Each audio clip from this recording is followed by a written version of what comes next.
একটা সব subject teacher লাগবে, কোনো সাবজেক্ট টিচার নেই, শুধু একটাই আছে ইংলিশ সাবজেক্ট টিচার, আর কোনো সাবজেক্ট টিচার নেই। আমরা উচ্চ মাধ্যমিক দেবো সামনে মাসে, আমরা তো মাধ্যমিকের সময় এভাবে চলে গেছি।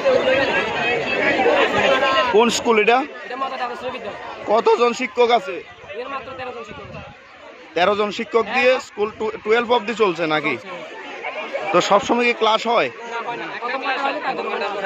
মানে প্রথম ঘন্টার এরপর আর কোনো ক্লাস হয় না? না, তোমরা এই বিষয়ে কাউরে জানাইছো? জানাইছি, লিখিত দিছে। তো এরপরে কি আশ্বাস দিছে? তিনি কি আশ্বাস দিছিলেন? তিনি কইছেন কইছে মহলে কইছে তারা কইছে দিব। এরপর আর কোনো কিছু কইছে। আজকে মূলত শিক্ষকের দাবিতে পথ অবরোধ নাকি? কতজন স্টুডেন্ট আছো তোমরা স্কুলে? 11 কোন স্কুল এটা? বিদ্যালয়।